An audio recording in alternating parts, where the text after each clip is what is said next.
One of the most fundamental aspects of our cognition, our cognitive process, is the division of experiences into imaginary experiences and physical experiences, real experiences. I said real experiences because that's very much the attitude that we immediately apply to these experiences, although that is dependent on our culture to a large extent. Some cultures might regard dreams, imagination, as more real than what we call physical reality. So this is a basic distinction that we're always making. What is dream and what is reality? And somebody who's not good at making that distinction in keeping with the cultural norms is normally regarded as somewhat worrying. The Yoga Vasishta addresses this in some of its stories. It addresses this fundamental distinction that we make in experiencing between imaginary or dream and between what we could call the consensus reality. Rama asked, "Were Jivata and the others not mere dream objects, imaginary entities of the mendicant? How could they become real entities?" The mendicant dreamed up Jivata and others, and they were regarded as real. Vasishta replied, "Abandon the notion that imagination is something real.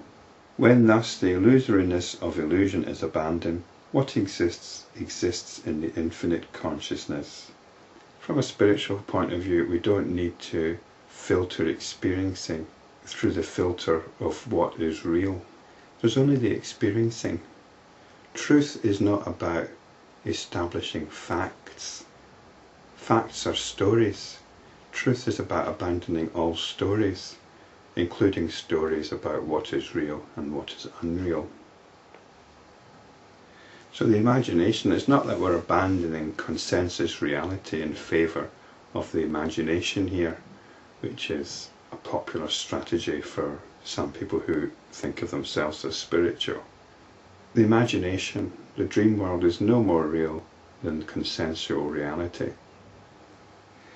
What is seen in dream and what is imagined to be real, they appear as such at all times. Even as to a traveller, the temporal and spatial experiences are real relative to the different places. In the heart of that infinite consciousness, everything exists, and one experiences what one sees in it. When we're in a dream, we don't usually question the reality of it, we take it as real. And even within a dream, if we realise it's a dream, then it becomes all the more vivid for that. The dream doesn't actually disappear, it just takes on a more vivid, lucid quality. And the same with waking life, when we realise its dreamlike nature. When we've woken up to the truth of our awareness, then things can become more vivid. So it's simply experiencing. We're not going to tag part of that experiencing as real and other parts unreal. So this is a very fundamental aspect of the cognitive process that we're wanting to bypass. The dreamlike nature of thought form is realized only by the intense practice of yoga, not otherwise. So thought form here is our notions about reality. And these notions go very deep. We don't actually operate in accordance with thoughts about reality. We actually take these as the very parameters by which we understand reality. And some of these parameters have been challenged, and you might have a bit of a problem with some of them when we're told that there's no such thing as birth and death. The body is only a notion. The whole external world is also only a notion. These are challenging the very parameters by which we approach or understand reality. And that very understanding of reality means tagging some things as real and unreal. So this is what is being challenged here. It's a very subtle, and here described as intense, practice of yoga. This is the yoga of self-inquiry. So the dreamlike nature of thought form is realizing that everything is notional. It is by such practice that Lord Shiva and others perceive everything everywhere. This is the mode that they're operating in. Shiva and others are identifying with consciousness. And by identifying with consciousness, there's awareness of the stream of experiencing. That which is in front of you and at the same time apprehended by your mind is not realized if there is misapprehension in such perception or in such existence. We very often substitute our experience for a notion. We do this as part of speech. A trivial example is saying that this is a good book, or that's a great film, great movie. All we're really saying is there are feelings of pleasure associated with it. But we make it into an external objective fact. In a previous chapter we were told there are no such things as friends and enemies. There's only feelings of pleasure and pain. So a friend is somebody we associate with pleasure, and an enemy is somebody we associate with pain. But there's only pleasure and pain. Only when such misapprehension does not exist can that object be known and realized.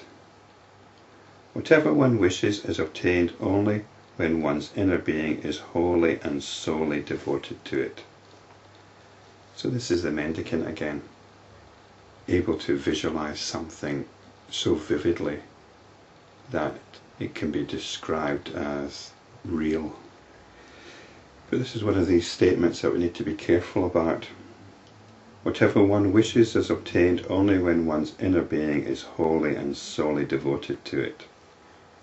Whatever one wishes is like some kind of wish fulfillment jewel. How do we know what we really wish for? We might wish for one thing, but that's not really what we want. Our whole behaviour is geared up in another direction. We might wish for perfect health, but our whole lifestyle is about physical and mental deterioration. So what you wish for is really what your underlying inclinations are. That's what you get. And total devotion means that the attention is fixed on that particular direction or object. He who is thus totally devoted to what is in front of him knows it perfectly. He who is totally devoted to an imaginary object knows it perfectly. So this is when the attention is happily focused on something. And devotion means giving up the notion of yourself. There's only what the attention is directed to. And it doesn't matter whether this is a physical object or something in the imagination. When the attention is completely focused on it, the personal individual disappears. There's only the object, whether it's real or imaginary. If such one-pointed devotion is not there, then he destroys that object. And in parenthesis it says, is not aware of it. It was thus, by such one-pointed devotion, that the mendicant became Rudra and all the rest of it. Each of them had his own world. Hence, until the Rudra consciousness was awakened in them, they were unaware of one another. It was in fact by the will of Rudra that they were thus veiled, that they became of different forms and nature. So that will's the cognitive process. And once we step back from the cognitive process, we see everything that happens as waves arising on the ocean surface. But until that time, we tend to compartmentalize things, even our own moods.